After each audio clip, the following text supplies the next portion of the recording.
The rain hammered down like God's own judgment, turning the windshield into a blurry veil as Ryan gripped the steering wheel of his battered Primeexpress van. He slammed on the brakes just in time, tires screeching across the flooded street in this godforsaken Seattle neighborhood, where the houses sagged like forgotten dreams. There, crumpled on the slick pavement in front of a derelict Victorian, lay an old woman, her floral dress soaked through, a grocery bag spilling apples into the gutter like blood from a fresh wound. Ryan bolted from the van, his boots splashing through puddles that swallowed his ankles.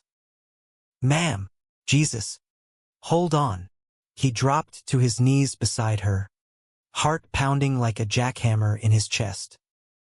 She was tiny, bird-boned, her face a map of wrinkles etched by decades of quiet sorrows, eyes fluttering open to reveal a startling blue that pierced right through him.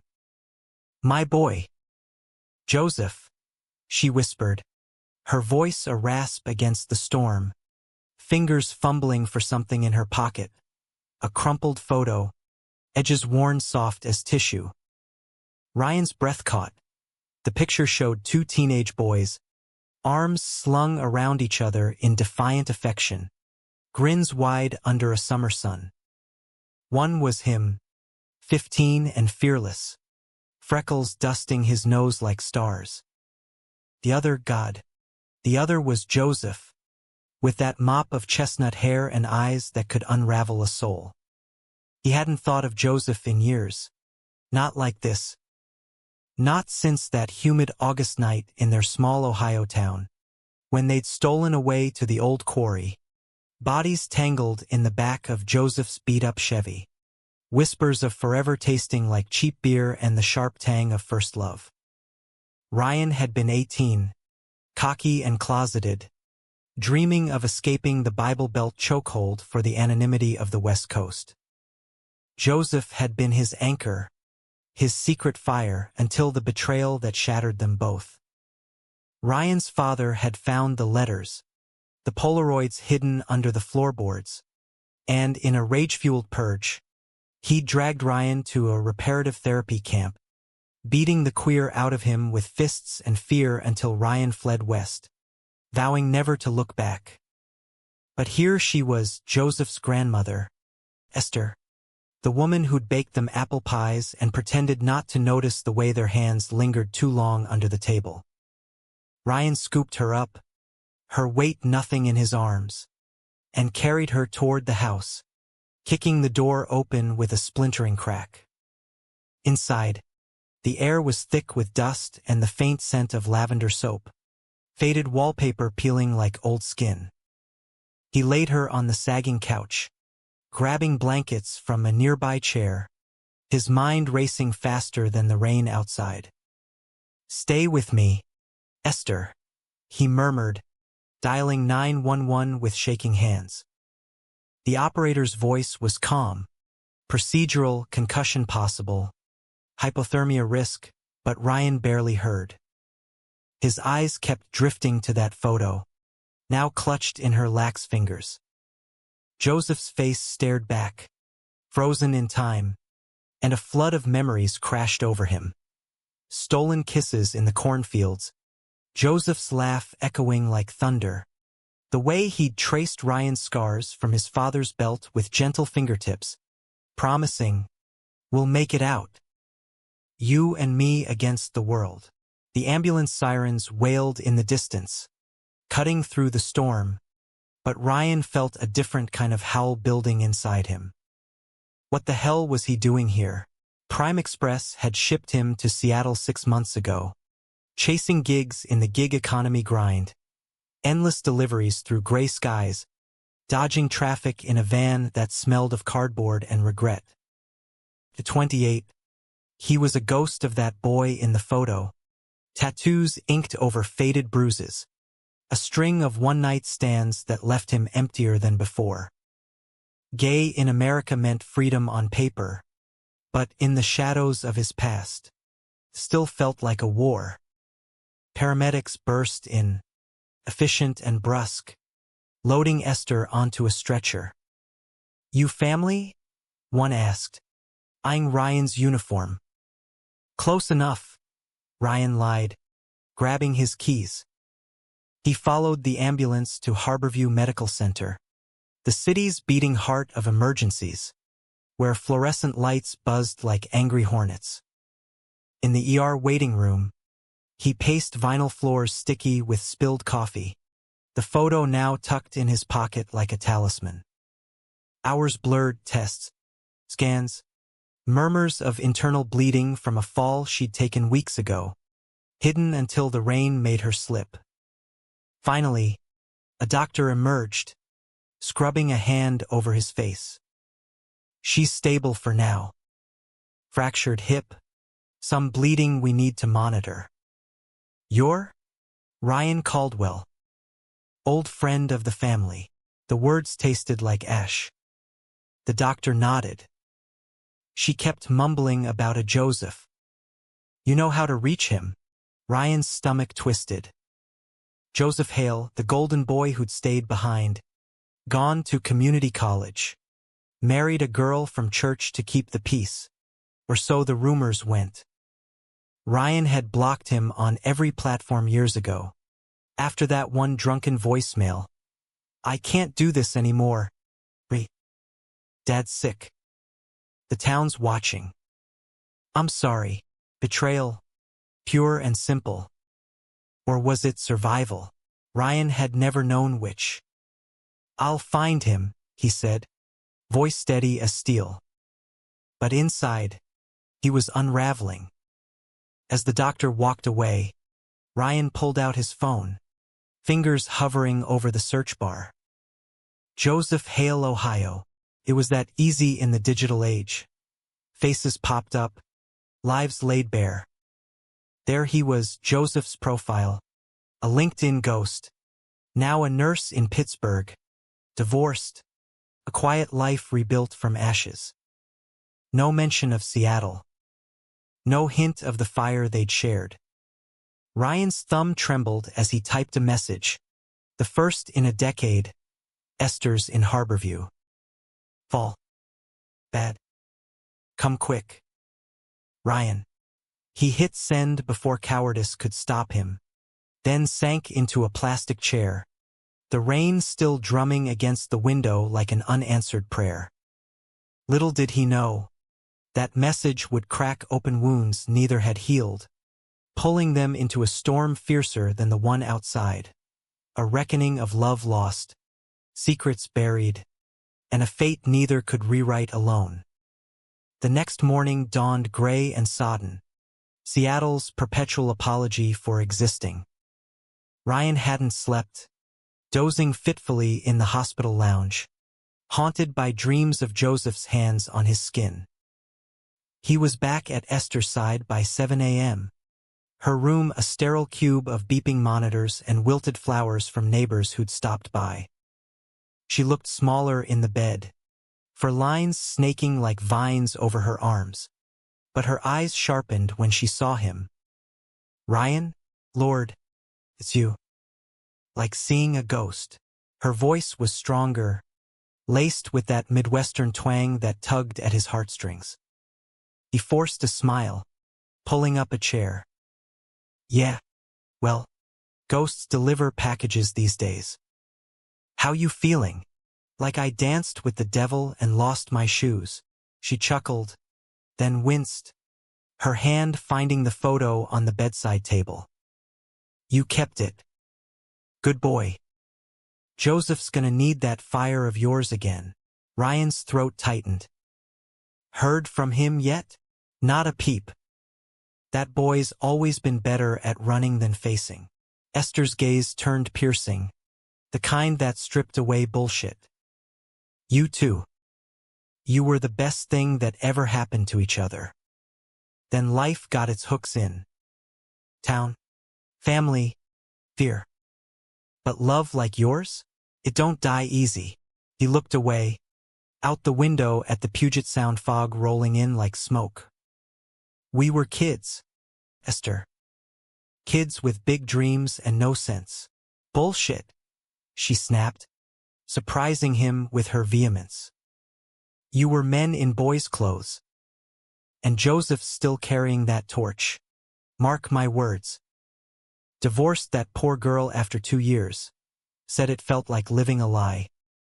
Now he's nursing strangers in Pittsburgh. Patching up folks he don't know. 'Cause he can't patch himself. Ryan's pulse quickened. Divorced. A lie. It echoed his own hollow nights. The grinder hookups that ended in polite goodbyes. The therapy sessions where he admitted he still loved a ghost. Why'd he stay behind? After everything, Esther sighed, heavy as the rain. His daddy, my son, got the cancer.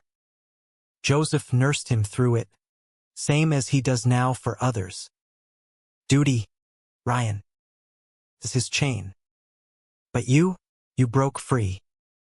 That's why I prayed you'd come back someday. Fate's got a funny way. Before he could respond, his phone buzzed, a flight confirmation from Pittsburgh. Joseph was coming. ETA tomorrow. Ryan's world tilted, the room spinning like the van's tires last night. What now? Apologies? Accusations? Or something deeper? A spark reigniting in the ashes? As Esther drifted to sleep, murmuring Joseph's name, Ryan stepped into the hall, leaning against the cold wall. He closed his eyes, remembering the quarry. Joseph's breath hot against his neck. I love you. Always will. The betrayal had been a knife, but time had dulled the blade. Now, with Esther's life hanging by threads, Ryan wondered if this emergency wasn't just hers. But there's a chance to rewrite the ending they'd both abandoned. The hospital cafeteria was a fluorescent purgatory, trays clattering like distant thunder. Ryan nursed a black coffee, staring at his phone as if it might bite. Joseph's profile photo, older, jaw set in quiet resolve, scrubs hugging a frame still lean from high school track. The man who'd once mapped Ryan's body like uncharted territory now looked like he could save a life or break one. A text pinged. Flight lands 2 p.m. Direct to hospital. Tell her I'm coming. J. No mention of Ryan. No questions. Just duty, as always. Ryan typed back. She's asking for you. Room 412. I'll be here. Why you? Joseph's reply came swift, sharp. Long story. Rain. Delivery. Fate. Maybe. Ryan hit send, heart hammering. The dots danced. Then fate's a bitch. See you soon. Ryan exhaled, the coffee bitter on his tongue. See you soon. After 10 years of silence, for words that carried the weight of a lifetime. He thought of the van outside, packages waiting, but Primeexpress could wait. This whatever this was couldn't. Back in the room, Esther stirred, her eyes finding his.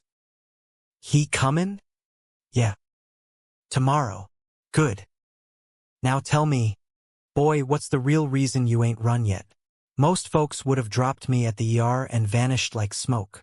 Ryan hesitated, then pulled the photo from his pocket, smoothing it flat. This. Him. You. Feels like unfinished business. She nodded, wise as the ancient oaks back home. Business gets finished when hearts get honest.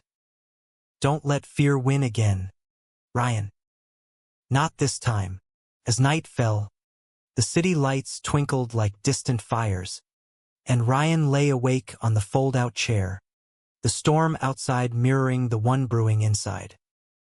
Joseph was coming, and with him, the ghosts of betrayals past. But in Esther's frail form lay a truth. Emergencies didn't just rewrite fates, they demanded them. Joseph's plane touched down at Seattle-Tacoma amid a drizzle that felt like Ohio's spiteful farewell, the cabin reeking of recycled air and regret. He slung his duffel over his shoulder. Scrubs swapped for jeans and a faded flannel that still smelled faintly of Ryan's cologne from that last night. Sandalwood and sweat, a scent he'd buried deep but never quite exorcised. 30. He was a patchwork of healings. The divorce papers filed in quiet disgrace. The nursing shifts that numbed the ache. The therapy where he'd finally admitted, "I loved a man once. Still do. Maybe." The lift to Harborview was a blur of evergreens and steel-gray skies. Seattle's sprawl a far cry from the flat farmlands he'd fled only in his mind. Ryan's texts had been sparse. Clinical, Esther's vitals, room number, but the undercurrent was electric, unspoken. "Why you?" Joseph had asked, and Ryan's reply, "Fate," maybe, had landed like a punch. Fate. The word they'd whispered under quilt forts as kids, plotting escapes from small-town suffocation, from fathers who preached hellfire on Sundays and swung belts on Saturdays.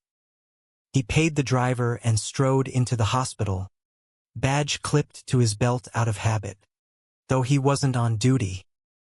The elevator hummed upward, his reflection in the doors a stranger. Lines around his eyes from too many night shifts, hair cropped short to hide the wild curls Ryan used to tug. What would Ryan see?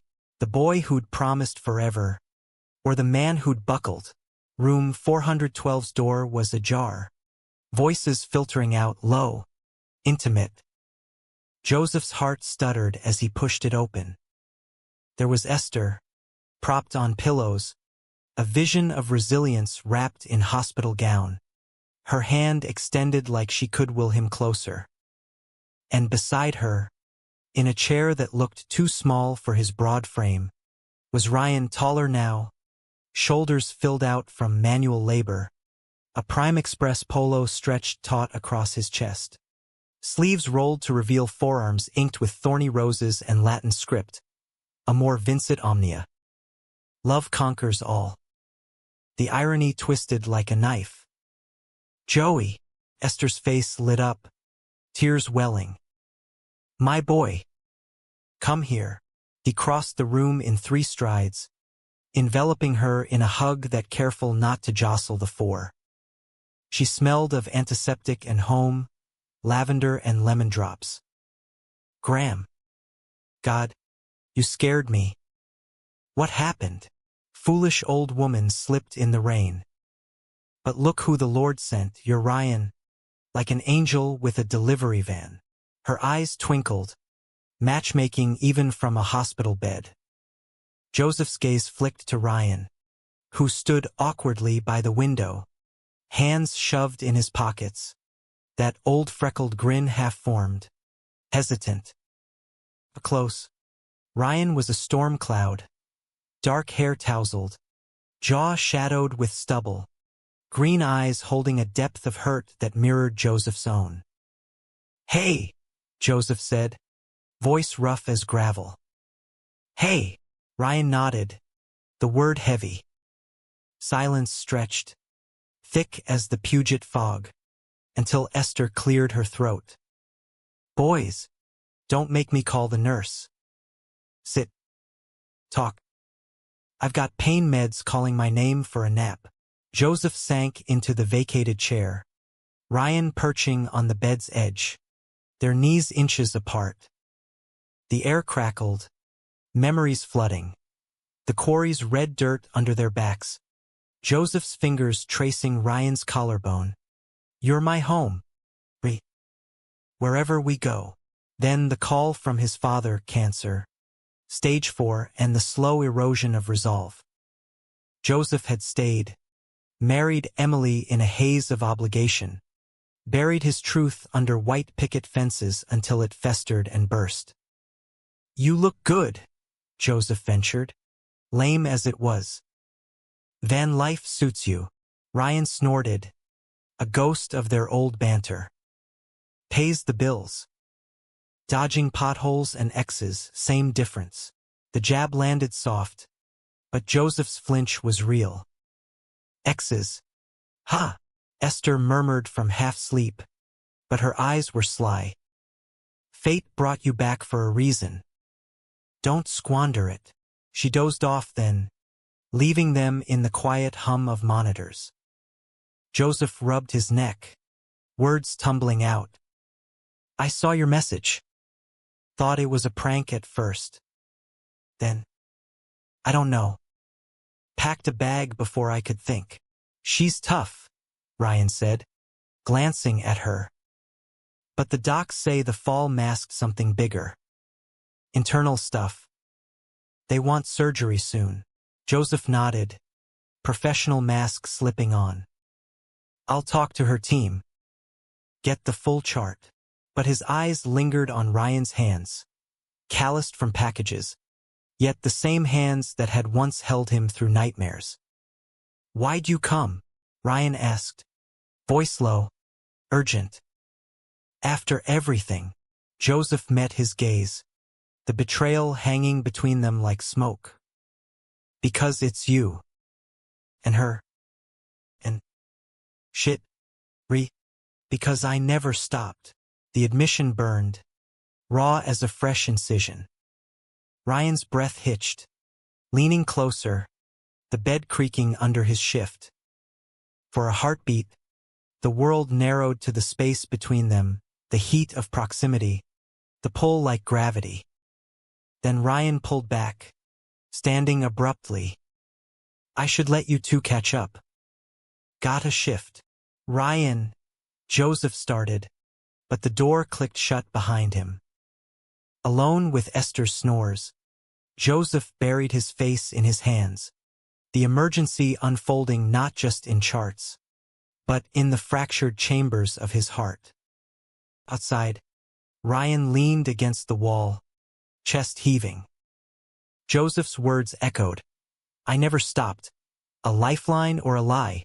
He'd betrayed Ryan by staying, by choosing silence over the roar of their love. But seeing him now, that quiet strength honed by loss, Ryan felt the old fire flicker. No, not flicker, roar. He drove through Seattle's veins that afternoon, packages blurring into monotony. Amazon hauls for tech bros in Capitol Hill, artisanal cheeses for yuppies in Queen Anne. But his mind was elsewhere, replaying Joseph's eyes, the way his flannel gaped at the collar, revealing a sliver of collarbone scarred from a childhood fall they'd laughed about once. Ryan detoured to a dive bar in Fremont, nursing a whiskey neat, the burn chasing memories. Betrayal wasn't one-sided. Ryan had left without a fight, hitchhiked west with $200 in his pocket, blocking Joseph's calls from payphones. For your own good, he'd told himself, but it was cowardice, pure. Now, with Esther's life on the line, the past demanded payment. His phone buzzed. Joseph. Dinner? Graham's insisting. 7 p.m. Hospital cafeteria. Ryan typed back. Yeah. But we talk. For real. Deal. The cafeteria at 7 was a zoo of beeping pagers and styrofoam trays, fluorescent lights casting everyone in sickly pallor. Esther held court from her wheelchair, discharged to Joseph's temporary Airbnb nearby, picking at Jell-O while grilling them like suspects. So, Ryan, you still allergic to commitment? Or did California cure that? She winked, but her eyes were serious.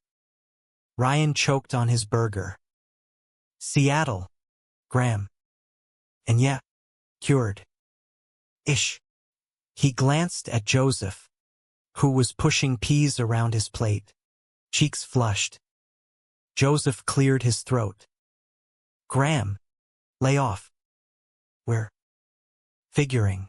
Figurings for cowards, she shot back. Life's short. Falling proves that. You two wasted 10 years on pride. Don't waste more. The words landed like the rain that started pattering against the windows. They ate in charged silence, then wheeled Esther to the van, Ryan's, surprisingly spacious.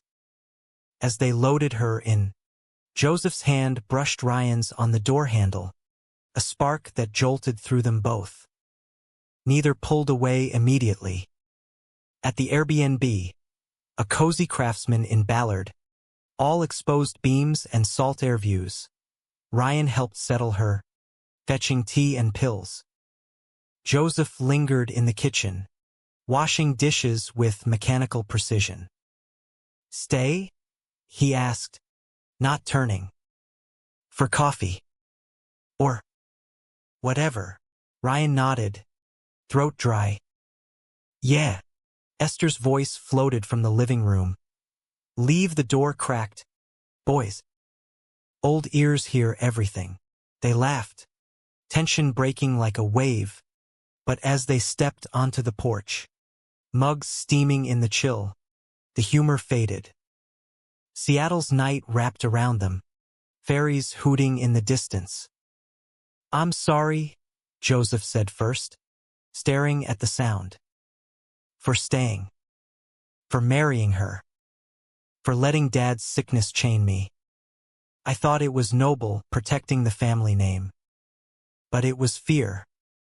Fear of losing everything, including you." Ryan sipped his coffee, bitter and black. "I get it. Hell, I lived it.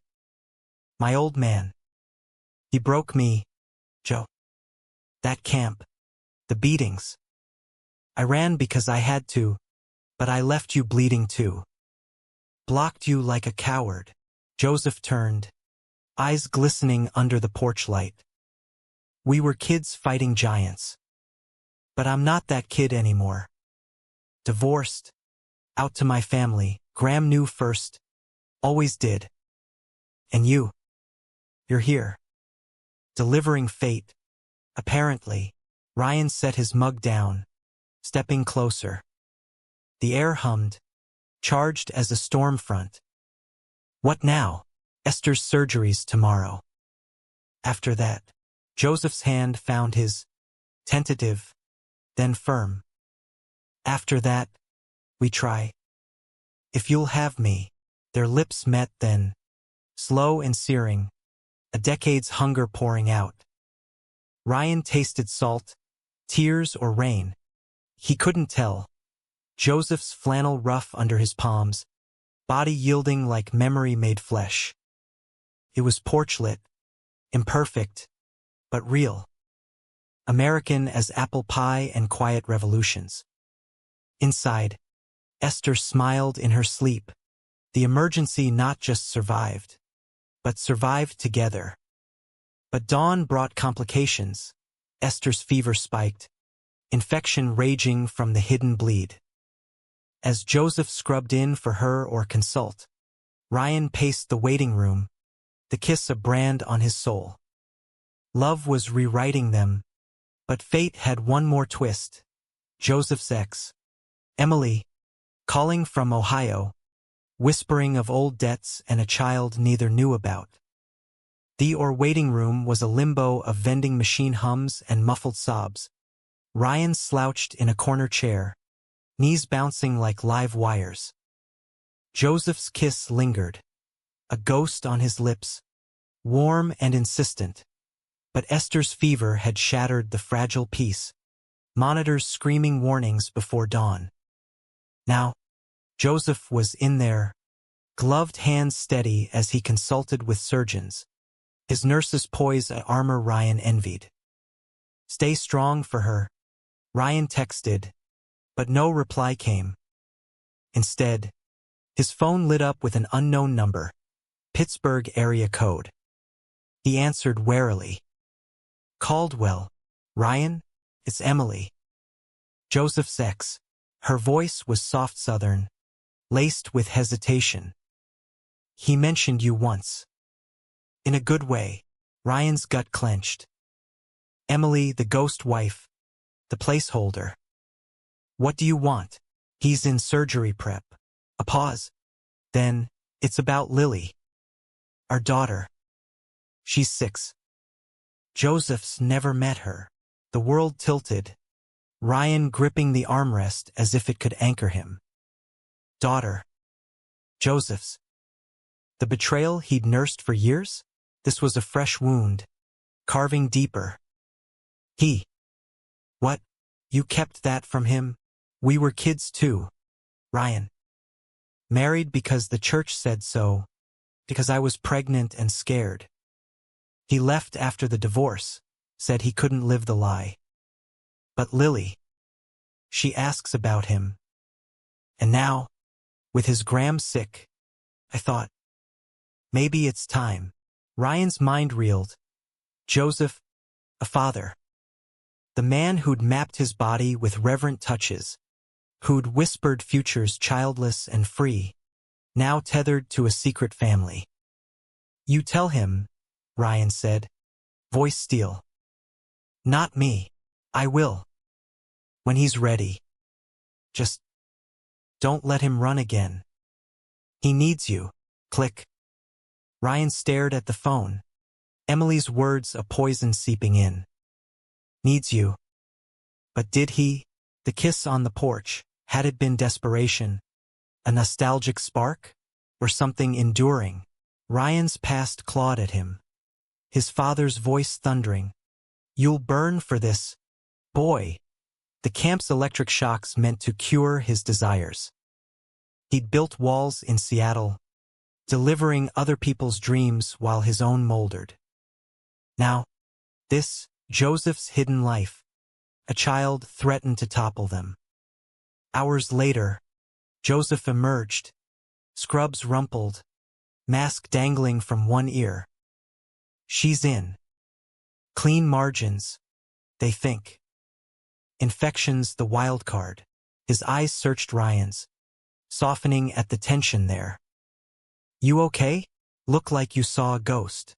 Ryan stood, handing him a water bottle, stalling. Emily called. Joseph froze, cap twisting off forgotten. What? Why? Lily. Your daughter. The word dropped like a grenade. Color drained from Joseph's face, knees buckling as he sank into a chair. She told you? God. I didn't know. Not till after the divorce papers. Emily hid it, said it was for the best, that I wasn't ready. Then Graham's fall. Your message. I was gonna tell you. After surgery. After us. Us. Ryan's laugh was bitter, echoing off the tiles. There's an us now? With a kid you never mentioned. Joseph reached for him, but Ryan stepped back, the chasm widening. It changes nothing. Lily's Emily's. Biologically mine. Maybe, but I wasn't there. I was piecing myself back, coming out, nursing strangers to feel whole. Then you show up, like fate's cruel joke. And yeah, I kissed you because I never stopped loving you. But this is not betrayal. It's life fucking us over. Same as always. Ryan's chest ached, torn between fury and the magnetic pull of Joseph's vulnerability. The way his eyes, blue as Esther's, begged for understanding. Life? You call hiding a kid life? That's the same chain you broke free from, Joe. Duty. Secrets. I came back for closure. Not to play stepdad to your ghosts. It's not like that. Joseph's voice cracked, drawing stares from a nearby family. He lowered it, urgent. I want to know her. Meet her. But with Graham. Priorities. And you, God. That kiss. It wasn't pity. It was us. Real again. Ryan paced, the waiting room blurring. Memories warred. Joseph's laugh in the cornfields. Bodies slick with summer heat. The voicemail's silence. A betrayal that echoed his father's rage. But here, in this American tableau of crisis, immigrant janitors mopping floors, baristas slinging coffee to the weary, Ryan saw the humanism Esther preached. Flawed people stitching wounds, one imperfect thread at a time. Fine, he said finally, stopping before Joseph. Tell me everything. From the beginning. They talked then, huddled in the corner like conspirators. Joseph's story spilling. The shotgun wedding. The numb years. The divorce that freed him to admit his truth. Lily's existence. A bombshell dropped in a lawyer's office. DNA confirmed but contact denied until now. Emily's changing her mind. Thinks Graham's illness is a sign. But I need you, Bree, to navigate this. Like we planned once, together. Ryan exhaled, the fight ebbing. I'm scared, Joe, of losing you again. To her, to duty. Joseph's hand found his, calloused from 4 starts. Warm. Then don't. Stay. Fight with me. The surgeon emerged then. Good news. Esther through. Stable. Relief crashed over them. Hugs fierce in the hall. But as they drove to Ballard, Emily's shadow loomed. The emergency evolving from physical to emotional. A climax building where love and legacy collided. That night, with Esther resting under Joseph's watchful eye, Ryan wandered the Airbnb's backyard, a sliver of lawn edging the sound. Fairies cut wakes like silver scars, city lights winking across the water. He thought of America, the land of reinvention, where queer kids from Ohio could deliver packages in Seattle, nurse in Pittsburgh, rewrite fates in hospital rooms. But reinvention required reckoning.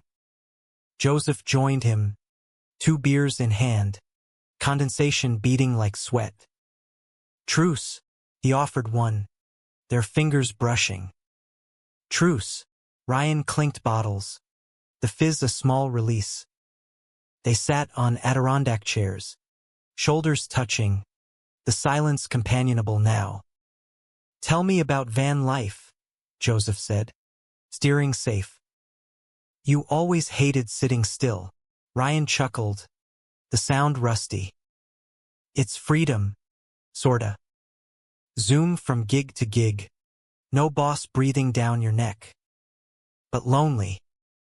Hookups in parking lots, waking up to fogged windows and regrets.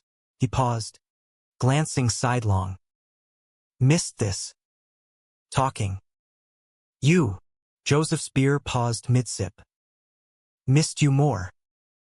Every patient with green eyes. Every rainy shift. I saw you. His voice dropped. That night on the porch. I dreamed it 1,000 times. Heat bloomed between them. Unspoken invitation. Ryan set his beer down, turning to face him. Then make it real. No ghosts this time. Their kiss was hungrier. Joseph's hands framing Ryan's face, thumbs tracing jawlines etched by time. They stumbled inside. Esther's snores a distant lullaby, door clicking shut behind them. In the guest room, spare bed, threadbare quilt, their bodies rediscovered rhythms long forgotten. Shirts tugged off, skin bared to moonlight filtering through blinds. Joseph's scars, appendix from youth, faint stretch from stress, mapped under Ryan's lips. Ryan's tattoos explored with reverent fingers. Joseph's whisper, beautiful. All of you. It was romantic. Raw sweat-slick slides, gasps echoing soft. Love reclaimed in the quiet hours. After, tangled in sheets, Joseph's head on Ryan's chest, heartbeat sinking like quarry nights. What about Lily? Ryan murmured, fingers combing chestnut curls. We'll meet her. Together. If you'll come to Ohio with me. Ryan's heart stuttered, home, the bear trap of memory. But Joseph's arm tightened. Anchor. Yeah. Together. Dawn crept in. But so did conflict. Esther's chart showed complications. a bleed reopening. As alarms blared, betrayal's shadow, Emily's secret, paled against the real threat. Joseph's hands shook, prepping her for re-op. Ryan at his side, holding space. Love, seemed, was the ultimate emergency response. Esther's second surgery stretched into an eternity of sterile white walls and stale coffee. Ryan and Joseph trading shifts in the waiting room like sentinels at a vigil. The bleed had been sneaky, a slow seep from the initial fall, but the surgeons cauterized it, pronouncing her lucky, a word that tasted like grit in Ryan's mouth. Luck had nothing to do with it. This was grit, the kind forged in Midwest stoicism and West Coast resilience. Two men who'd loved and lost, now stitching a family from frayed threads. Joseph emerged from the scrub room, eyes red-rimmed but steady, collapsing beside Ryan on the vinyl bench. She's out. ICU for observation. We dodged it again. Ryan pulled him close, heedless of stares, Joseph's head dropping to his shoulder. You're a miracle worker, Nurse Hale. Just doing my job. Joseph's smile was weary, but his hand squeezed Ryan's thigh. Private anchor. Our job. The hour hung sweet, promise amid the chaos. But as they gathered Esther's things, knitted Afghan, that damned photo, Ryan's phone buzzed. Emily again, text laced with urgency. Lily wants to video call. Tonight? For Graham? Joseph saw it, paling. Shit. I forgot. Ryan's jaw tightened, the postcoital glow souring. Forgot your daughter? Or forgot to loop me in? Joseph winced, rubbing temples. Both. This is new for me too. Scary as hell. Scary. Ryan's voice rose, drawing a nurse's glance. He lowered it, venom intact. You drop a kid on me after 10 years, and now it's bedtime stories? I signed up for us. Joe. Not this ready-made family. Joseph's eyes flashed, hurt sharpening to anger. Signed up? Like love's a subscription? I didn't plan this, Emily's whim. Graham's fall. But Lily's innocent. Real. You want to bail? Doors there. The words sliced deep, echoing the voicemail from a decade ago. Ryan stood, chest heaving. Bail? That's rich. Coming from the guy who ghosted me for duty, married her, hid everything, now what? Play house with me as sidekick.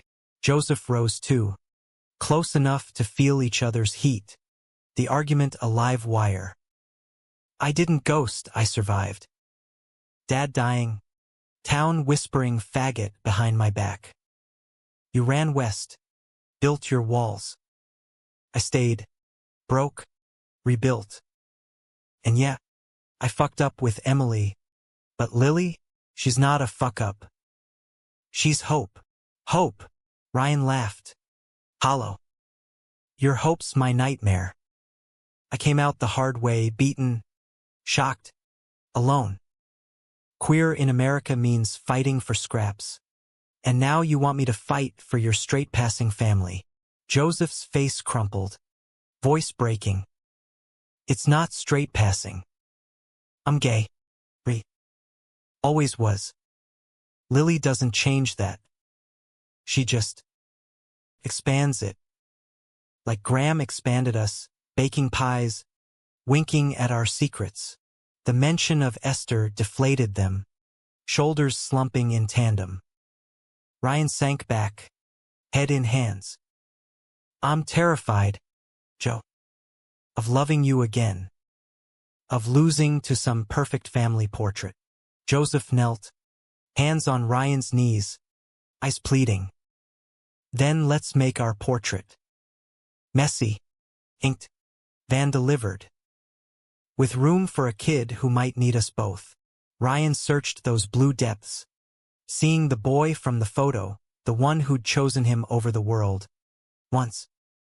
Okay. Video call. But we talk after. About Ohio. About us. Joseph's nod was fervent, sealing it with a kiss soft, apologetic, tasting of hospital mints and possibility. Back at the Airbnb, Esther ensconced in the master with a baby monitor, Joseph's insistence. They set up in the living room, laptop on the coffee table, fairy lights twinkling like hesitant stars. Emily appeared on screen, blonde and composed, a little girl peeking from behind Lily, all wide eyes and Joseph's curls, clutching a stuffed bear. "Hi, Joseph," Emily said, voice steady. "Lily, say hi to your daddy." The girl waved shyly. "Hi, Daddy. Is Gamma okay?" Joseph's throat bobbed. Tears instant. "She's fighting, kiddo. Tough as nails. Like you." He leaned closer, Ryan at his side, hand hidden but linked under the table. "This is Ryan. My partner. He's helping too." Lily's gaze shifted, curious. "Partner? Like a superhero sidekick?" Ryan chuckled, warmth cracking his armor. "Something like that." "What's your bear's name, Mr.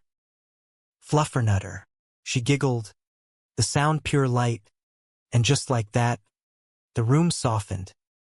They talked school, drawings, Emily's new life in Cincinnati, Joseph's questions gentle, hunger veiled.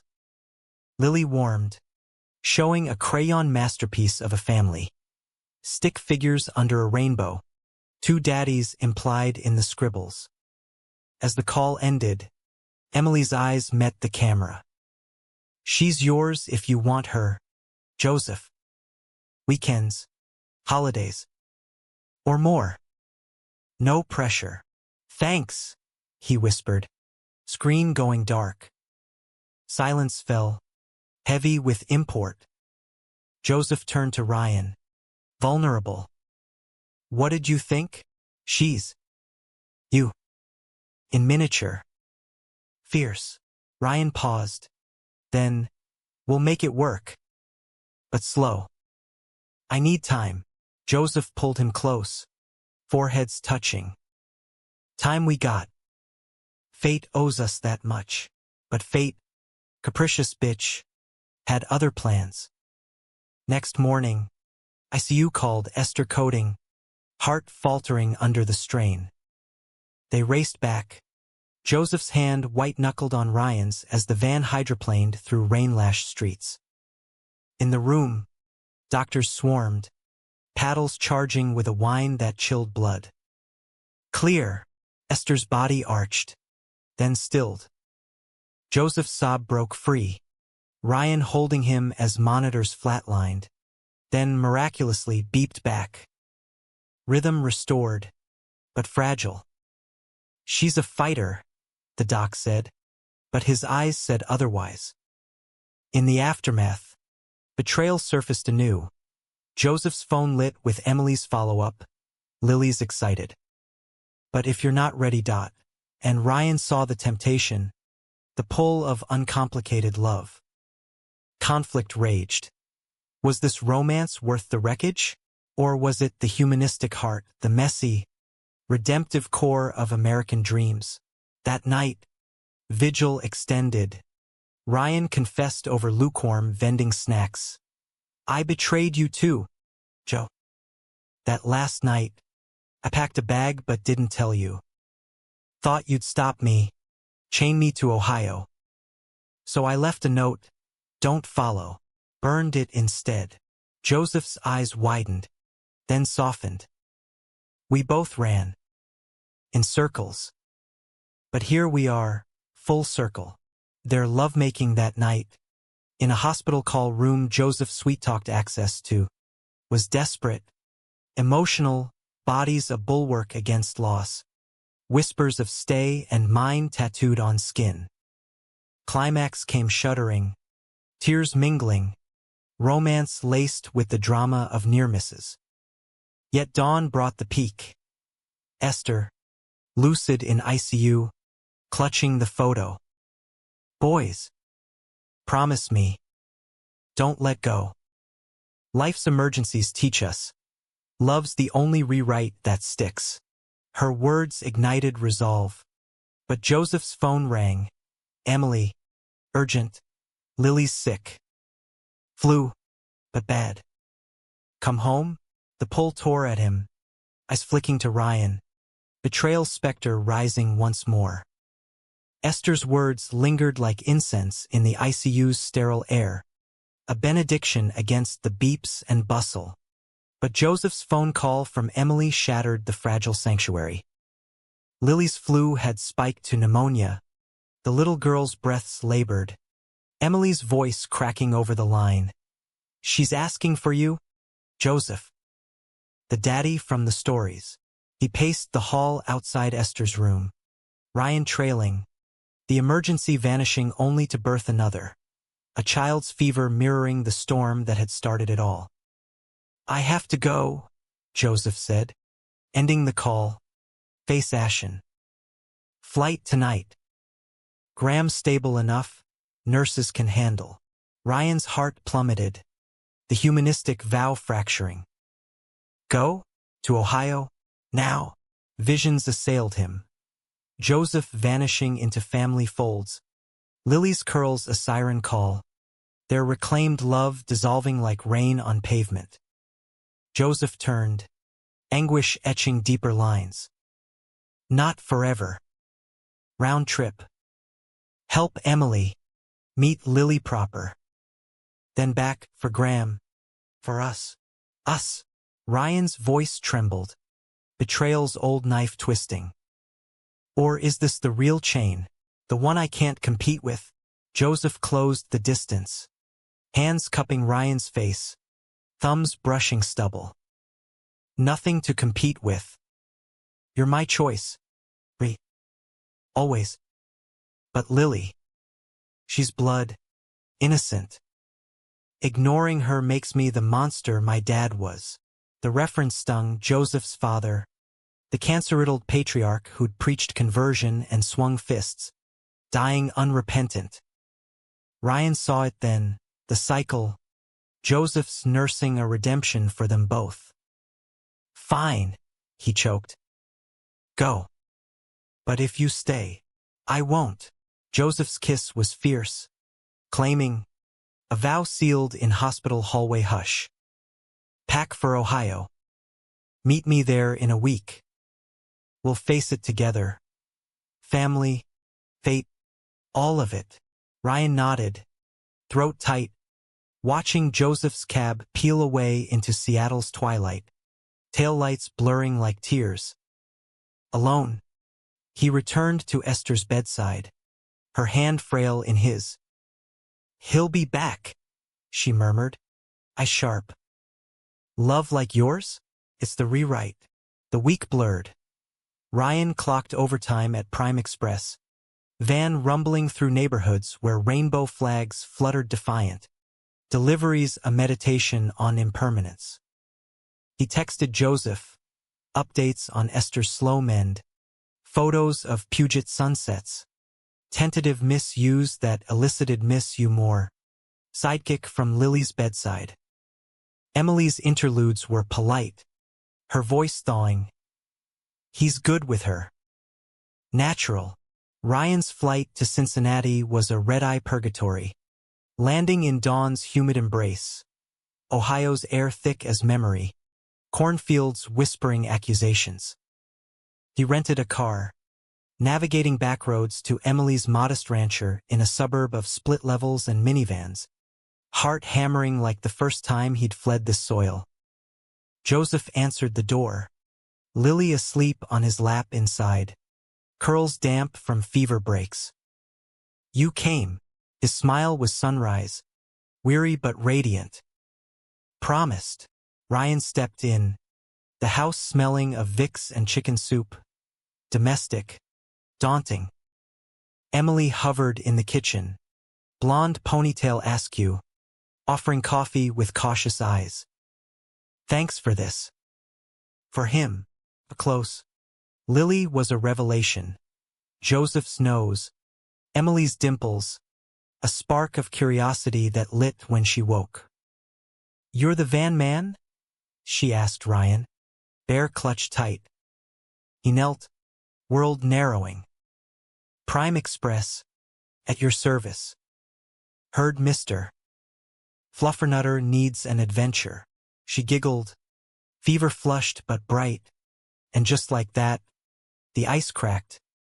They played card games, story hours, Joseph's laughter a bomb, Ryan's walls crumbling brick by brick. Emily watched, then confided one night over takeout. "I knew he loved you, even married." Pushed him away to find it. Lily deserves that truth too. Betrayal's embers cooled in those days, conflict yielding to compassion. Joseph's hands, steady on Lily's brow, found Ryan's in the dark hours, lovemaking quiet and fervent in the guest room, bodies a bridge over chasms. "This is us," Joseph whispered post-climax, tracing Ryan's tattoos. Expanded, not erased. Climax crested not in drama, but depth. Lily's fever broke on day 4, her first full sentence to Ryan. "Stay for pancakes?" He did, flipping flapjacks with Joseph, Emily snapping photos, a tableau of unconventional grace. But the true peak waited back west. Ryan flew solo to Seattle, Esther discharged to rehab, her Victorian aired out by neighbors. Joseph followed days later, Lily in tow for a vacation, Emily's blessing, co-parenting sketched in tentative emails. At the airport, the reunion was chaos. Lily barreling into Ryan's legs. Van ride. Joseph kissing him deep, unashamed amid the throng. The drive to Ballard was a symphony of small joys. Lily's chatter, Joseph's hand on Ryan's knee, Seattle's spires welcoming like old friends.